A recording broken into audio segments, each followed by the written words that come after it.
Hi hello ನಮಸ್ತೆ. ಇವತ್ತಿನ recipe ಬಂದು ಬೆಂಡೆಕಾಯಿ ಹುಳಿ. ಬೆಂಡೆಕಾಯಿನ ತೊಳ್ಕೊಂಡು ನೀಟಾಗಿ ಒರೆಸಿ ಮಡಿಕೋಬೇಕು. ಸಣ್ಣ ಸಣ್ಣದಾಗಿ ಹೆಚ್ಚಬೇಕು. ಈ ರೀತಿ ಕಟ್ ಮಾಡ್ಕೊಂಡು ಸ್ವಲ್ಪ ಎಣ್ಣೆ ಹಾಕಿ ಕಾಯ್ದಿದೆ ಬೆಂಡೆಕಾಯಿ ಹಾಕಿ ನೀಟಾಗಿ ಫ್ರೈ ಮಾಡಬೇಕು.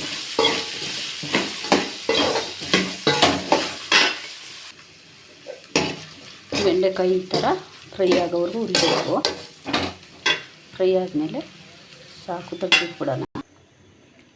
ನೆಕ್ಸ್ಟು ಇನ್ನೊಂದು ಪಾತ್ರೆಗೆ ಸ್ವಲ್ಪ ಎಣ್ಣೆ ಹಾಕ್ಕೊಂಡು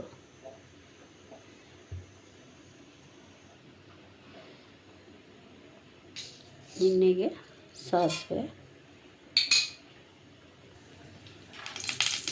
ಆದಮೇಲೆ ಕರಿಬೇವು ಸೊಪ್ಪು ಮತ್ತು ಬೆಳ್ಳುಳ್ಳಿ,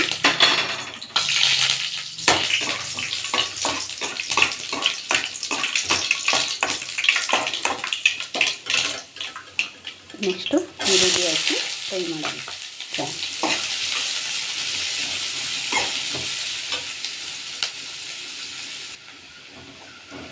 ಈರುಳ್ಳಿ ಈ ಥರ ಫ್ರೈ ಆದಮೇಲೆ ಟೊಮೊಟೊ ಹಾಕ್ಕೊಳ್ಳೋಣ. 3 ಕಟ್ ಮಾಡಿರೋದು.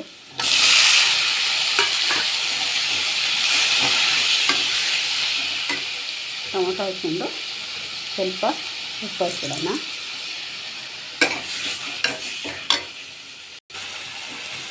ಟೊಮೊಟೊ ಎಲ್ಲ ಈ ಥರ ಫ್ರೈ ಆದಮೇಲೆ ಇದಕ್ಕೆ ಬೆಂಡೆಕಾಯಿ ಹಾಕ್ಬಿಟ್ಟು 5 ನಿಮಿಷ ಫ್ರೈ ಮಾಡಬೇಕು.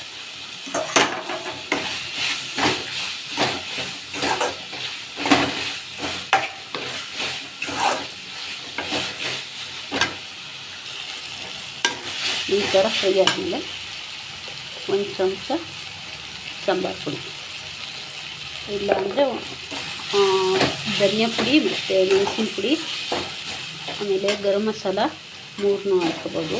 ಸಾಂಬಾರು ಪುಡಿ ಇಲ್ಲ ಅಂದರೆ ಇದಕ್ಕೆ ನೀರು ಹಾಕೋಣ. ನೀರು ಹಾಕ್ಕೊಂಡು ಇಷ್ಟು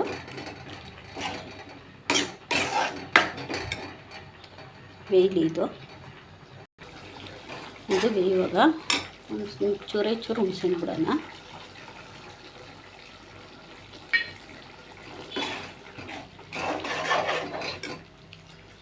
ಹುಳಿ ಟೊಮೊಟೊ ಹಾಕಿದ್ದೀವಲ್ಲ, ತುಂಬ ಹುಳಿ ಆಗಿಬಿಡುತ್ತೆ.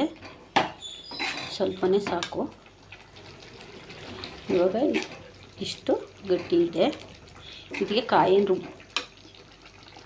ಕಾಯೇನು ರುಬ್ಬಾಕೋದು ಬೇಡ.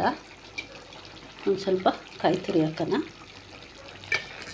ನೆಕ್ಸ್ಟು ಕೊತ್ತಂಬರಿ ಸ್ವಲ್ಪ ಹಾಕ್ಬಿಟ್ಟು ಒಂದು ಸ್ವಲ್ಪ ಹೊತ್ತು ಬೇಯಿಸೋಣ.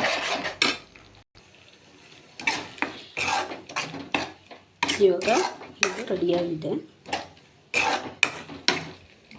ಬನ್ನಿ ಸರ್ವ್ ಮಾಡೋಣ.